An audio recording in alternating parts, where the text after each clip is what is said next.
ಮಾಡ್ತಾ ಇರಬೇಕು. ಇದು ಒಂದು ಸಮಾರಂಭ ಸಾಮಾಜಿಕವಾಗಿ ನಮ್ಮಲ್ಲಿ ಅನ್ಯೋನ್ಯತೆ ಬಂದು ನಾವು ಮುಂದುವರಿಯೋದಕ್ಕೆ ಸಾಧ್ಯ ಆಗಲಿ ಅಂತ. ಇನ್ನೊಂದು ವಿಷಯ, ನಾವು ಬರೀ ರಜಪೂತರಿಗೆ ಮಾಡಲಿಲ್ಲ, ಇವತ್ತು ಮಾಡಿದಾಗ 25% ನಾನ್ ರಜಪೂಟ್ಸು ಇದ್ದರು. ಅಂದರೆ ನಾವು ಸಮಾಜದ ಸಂಪೂರ್ಣ ಹಿತದೃಷ್ಟಿಯಿಂದ ಇದು ಮಾಡ್ತಿದ್ದೀವಿ. ಇದು ಮಾಡಿದಾಗೆಲ್ಲ ಒಂದು ವಿಷಯ ತಮಗೆ ಹೇಳ್ತೀನಿ. ಈ 36 ವರ್ಷದಲ್ಲೂ ನಾನು ಅಟೆಂಡ್ ಮಾಡಿದ್ದೀನಿ.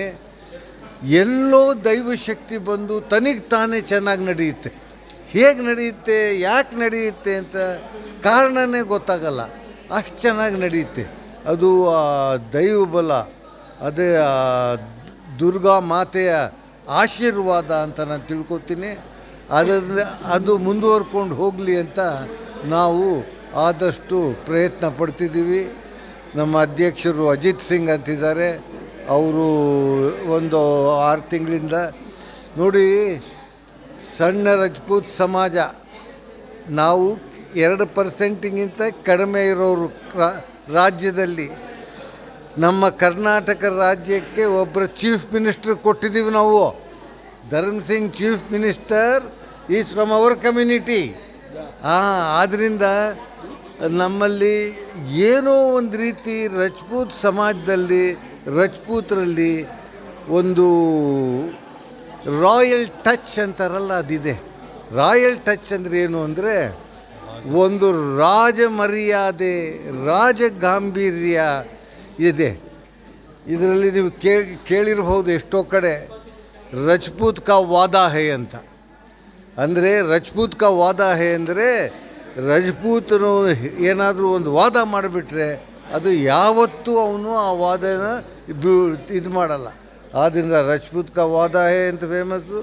ಆಮೇಲೆ ರಜಪೂತ್ ಅನ್ನೋದು 4 ಸ್ಟೇಟ್ಗಳಲ್ಲಿ more than 25% of the population ಇದ್ದಾರೆ. ರಾಜಸ್ಥಾನದಲ್ಲಿ, ಮಧ್ಯಪ್ರದೇಶಲ್ಲಿ, ಬಿಹಾರಲ್ಲಿ, ಉತ್ತರ ಪ್ರದೇಶಲ್ಲಿ, ಈ 4 ರಾಜ್ಯಗಳಲ್ಲಿ ಮೋರ್ ದ್ಯಾನ್ 25% ಆರ್ ರಜಪೂಟ್ಸ್. ಆದ್ದರಿಂದ ಇದು ಬಹಳ, ನಾವು ರಜಪೂತರಾಗಿ ಹುಟ್ಟಿರೋದೇ ಒಂದು ಸುಯೋಗ, ಪುಣ್ಯ, ದೇವರ ಆಶೀರ್ವಾದ ಅಂತ ತಿಳ್ಕೊಂಡು ನಾವು ಈ ಸಭೆಗಳು ನಡೆಸ್ತೀವಿ. ಆದಷ್ಟು ಈ ಪೂಜೆಗಳು ಇದೆಲ್ಲ ನಡೆಸ್ತಾನೇ ಇರ್ತೀವಿ. ಇದು ಒಂದು, ಅದರಲ್ಲಿ ಇದೊಂದು. ಹೀಗೆ ಇನ್ನು ಬೇರೆ. ಆಮೇಲೆ ಪ್ರತಿ ವರ್ಷ ಮ್ಯಾಟ್ರಿಮೋನಿಯಲ್ ಮೀಟ್ ಅಂತ ಮಾಡಿ 100 ಮದುವೆಗಳಿಗೆ ಸಹಾಯ ಆಗುವಂತೆ ಅವಕಾಶವನ್ನು ಕಲ್ಪಿಸ್ಕೊಡ್ತೀವಿ. ಮ್ಯಾಟ್ರಿಮೋನಿಯಲ್ ಮೀಟಲ್ಲಿ 1,000 ಜನ ಬಂದಿದ್ದರು. 1,000 ಗಂಡು ಹೆಣ್ಣು. ಅವ್ರು ಯಾವಾಗ ಎಲ್ಲಿ ಮದುವೆ ಆಗ್ತಾರೋ ಅವ್ರವ್ರ ಅದೃಷ್ಟ. ಆದರೆ ಬಂದಿದ್ದರು, ಇಲ್ಲಿ ನಡೀತು ಅನ್ನೋದು ಒಂದು ವಿಷಯ.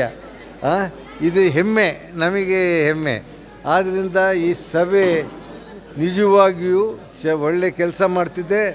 ಈ ಕೆಲಸವನ್ನು ನಾವು ಮುಂದುವರಿಸ್ಕೊಂಡು ಹೋಗ್ತೀವಿ ಅಂತ ಹೇಳಿ ನನ್ನ ಈ 2 ಮಾತುಗಳನ್ನ ಮುಗಿಸ್ತೀನಿ. ಜೈ ಹಿಂದ್.